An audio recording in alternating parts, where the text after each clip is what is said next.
everybody. Welcome to another episode of Bagged and Bored. I am Vlad St. Valentine, and with me is the host with the Ramosis, Mr. Caidan Ramos. How's it going? Dude, great. I got a fucking fish tank. Yeah, I know. It's pretty nice. I mean, I've been so happy, but I'm even going to talk about it here on our comic book channel. Like, I'm just so stoked about it. There's like the dwarf hairgrass isn't doing too great, but hopefully the rest of the plants are going to take, so we got the shrimp and the snails. They got one more week in quarantine before they go out. And then we get the dwarf corridorias and then beta. Yeah, maybe once you get all those in, all the nitrogen that they produce will help with the plants. No, so this week we are starting the King of Black story arc. Yeah, man. I hopped on Venom when they started Absolute Carnage, which I think was around issue 17. Yeah, I think so. In this current run. And I need to go back and get I got number 1. I need to get 2 through 16 at some point and catch up. But this has definitely been the culmination of everything that I've been reading up to this point. Absolute Carnage was ultimately a speed bump to this. Mm-hmm. And every little filler story in between this has just been leading up to, Knull is coming. And Knull is finally here. And it definitely starts off with a bang. And it's kind of like, all right, everything that you would depend upon in the Marvel universe, your fail safes, your the Sentry and things like that. We're just everything off the hook. It starts out just phenomenal. Yeah, it starts off. We're going to destabilize everything, almost like it's very Dark Knight's death metal. Yes, in that it's just the world's over. There's nothing you can do about it. It is this new dark evil world. The question is, what do you do after this point? Yeah. How do you survive in this new world? Is there a way to come back from it? And if there's a way to come back from it, will it ever be the same? Well, we have those answers in death metal now. Yeah, we do. We will not know anything about Marvel or what's going to be the next step in this one. Where do we start with this one, man? Right. So we open up and Eddie's talking to, lo and behold, Captain America. And they're trying to set up the plan for 1, taking on Knull, and 2, evacuating all the citizens in New York. Yeah, I have to say, though, the calling the Avengers together and it's just like a splash of everyone holding their cell phone with the big Avengers symbol on it does not really have the same feel as the bat symbol in this guy. I got to say that. I mean, more archaic, and I'm sure the cell phone thing is much more efficient, but lacks a certain cinematic quality. Yeah. Certain flair. Well, if they wanted to give it the cinematic quality, they should have had more of the phones out. Like the entire splash over the 2 pages should have been a whole mosaic of phones making Eddie Brock's face looking heroic. Yeah, something like that. Something. It could have been better. But so after the Avengers call out, we get Eddie going to his apartment to try and save Dylan. Yeah, he basically just takes Dylan to a bunker down below ground, like a safe house, which, I mean, wishful thinking at this point, man. Ain't nothing to be safe in this world. So, I mean, there is precedent, I guess. Oh, so in that universe, the good guys who were hiding from God dictator Dylan, were living underground and keeping themselves sectioned off. So I guess maybe in his head, I don't think, because Venom, Eddie's not willing. I don't think he understands the level of the threat. No one does, because it keeps just getting worse and worse for him. And I guess he figures maybe he can hide Dylan underground the same way that, the others had hid underground for so long from evil Dylan. Yeah, well, he says that Peter's letting him use his safe house because somebody named Ezekiel made it for him, and he said that it should survive a nuclear holocaust, which I guess the symbiote god might be a nuclear holocaust. Who knows? Probably worse. It seems that way. The entire world, we go back out to the outside world, and the entire world is just covered in symbiote goo. Yeah, because, all right, the symbiote planet, if you guys remember any of the Planet of the Symbiote stuff, is not a planet. And that's something we learned in Absolute Carnage and the Venom comics leading up to this, is that the Venom planet was never a planet. It was a prison. It was a giant, ball of symbiotes that had encased Knull and were holding in prison and in stasis.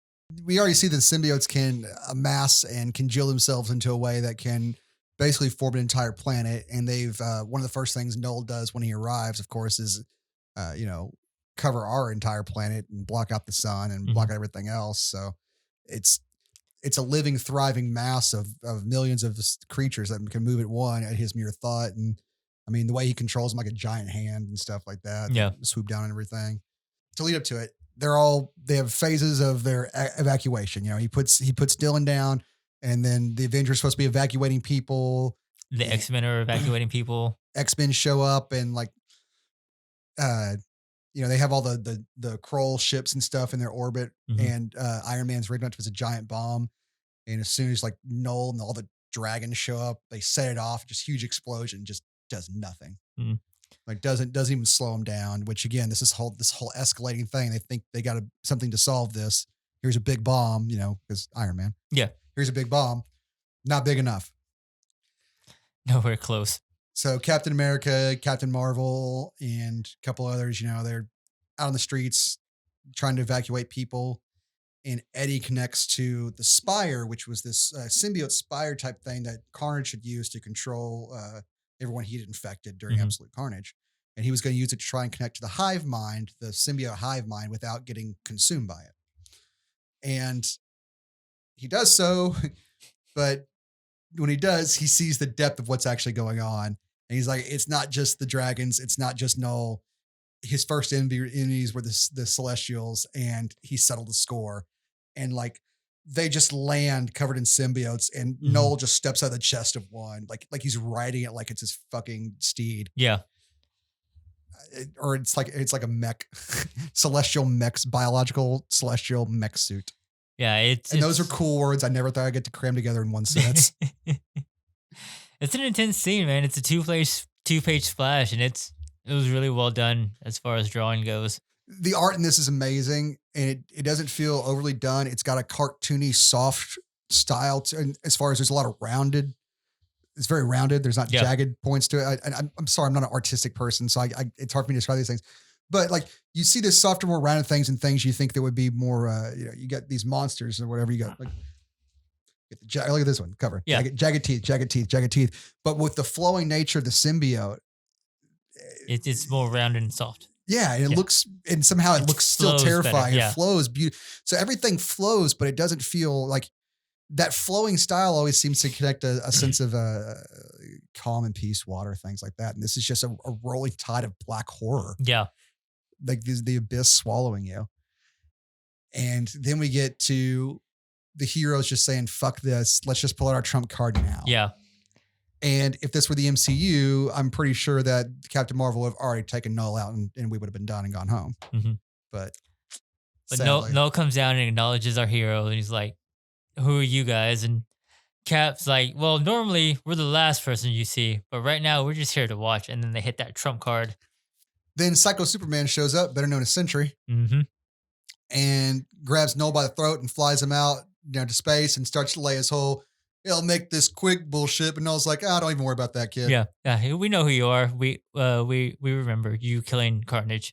Now let me introduce myself. And then the splash, the picture for this, man. It's just Hulk versus Sentry. It's great.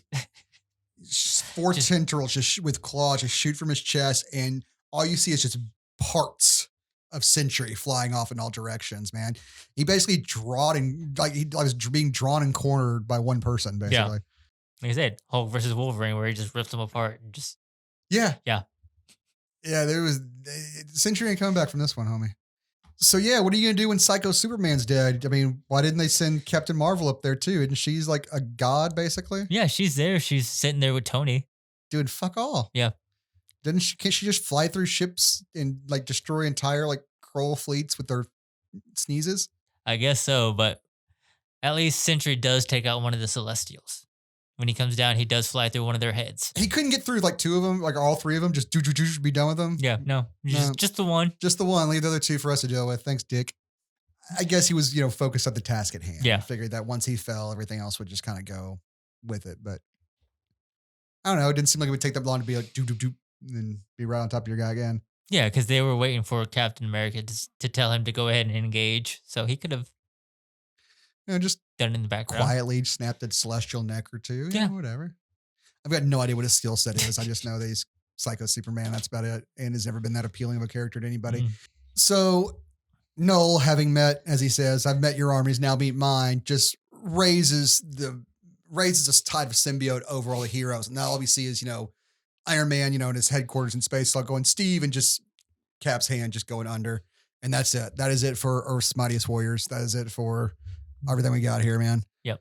So one panel, like pretty much, it was done almost instantly. Just So we get a little bit of communication between Tony and Eddie realizes the situation that they're in. So he's like, now it's time for me to get out and fight Knull itself. Yeah, he realized it's Fubar, so he basically opens himself up to the hive so that Knull can locate him. Because when Knull show up, he's like, I'm going to destroy your planet, but bring me the human called Brock, and I'll make this as painless as possible. So Yeah. Eddie's like, all of our plans failed, so I'm just going to give myself to him, and hopefully he'll spare my son and spare the rest of you guys. Yep. Which, doesn't fucking work. As soon as he accessed the hive, Knull sends his giant symbiote hand to grab him and bring him up to like the top of the Empire State Building, wherever the hell he's at. Yeah. That's what I think it is. But he's like, oh yeah, man, my bad, dude. Seriously, my fault. A little bit of a mix up. I'm almost embarrassed. I is the wrong Brock. I meant your kid. He almost says it that way too. Yeah, It's like yeah. it's like shit. This is embarrassing. Egg on my face, man. But we're gonna We take got this two of you here in this universe. My bad. he's like, I'm gonna take my child back from you, and then take your child from you. Mhm. He's like, you mean nothing to me. You're just a host. He rips the symbiote off of Eddie and then just chucks him off of the Empire State Building, where he will remain falling for 2 more issues after this. And that's how we leave ourselves, with Eddie Brock removed of his symbiote, all of our Earth's finest warriors laid low, and Sentry, the Superman, dead. Sentry's dead. The Venom symbiote's been absorbed back into the hive. Eddie Brock is left naked in boxers falling to the earth. Mm-hmm. What a hell of a way to start, man. Yeah, it's a great first issue on this story. Yeah, I'm enjoying this one a lot, actually. Again, maybe I'm a symbiote apologist, but I mean, Absolute Carnage doesn't get as much of a pass for me. I wasn't real particularly pleased with that one. Yeah, Lucy. She didn't like it either. But I mean, anything Venom related or symbiote related, it's always been my bread and butter, always been one of my favorite things, and always been super interesting to me. And so I'm afraid that I'm not being objective when I talk about how great this is. Like maybe I just have a bias for how great I think symbiote stuff is and how great I think Eddie Brock is as a character. I think symbiote stuff in general is just a great medium to do any kind of story because symbiotes are just, you can make any kind of symbiote that you want. Yeah, and the story is the duality of nature and fighting your base urges and being your best self is something that we all struggle with as human beings, and it's something we can all relate to. Mm-hmm. And it's a story that doesn't really get old because we're constantly battling those things. We may put to bed one demon, there's something else that, as life goes on, these things hit us. Yeah. So, and it's not that we're failing, it's not that you're a bad person. It's just that that's what it is to be human, is to try and be better than yourself. Well, man, that was King in Black 1. Definitely go and pick it up. Yeah, can't wait to see where this goes. There's 6 issues in it so far, or 6 issues is what they're saying is going to be. Yeah, I gotta be honest with you guys. When it comes to the 2 Marvel stories, overarching big storylines that I've done were this and Absolute Carnage. They're both symbiote related, and they sucker me in Absolute Carnage. I bought every tie-in book with the exception of the Captain Marvel one. Mm-hmm. But yeah, I'm skipping that this time. I read Venom, so I'm still getting Venom, and I'm getting the King in Black, and I'm gonna get the Thunderbolt ones just because the Thunderbolt team's kind of cool. I like Taskmaster as a character. Yeah, so you don't really have to buy a whole lot of tie-ins for this to understand it. Just No. Venom and King in Black is what it kind of seems like. Guys, thank you so much for joining us. This has been Bagged and Board, King in Black Part 1, and we're going to be coming back to you with Part 2. We'll be doing Venom issue 31, which is the first tie-in from Venom for this. So please check it out. Like, subscribe, and say hi to your mother for me.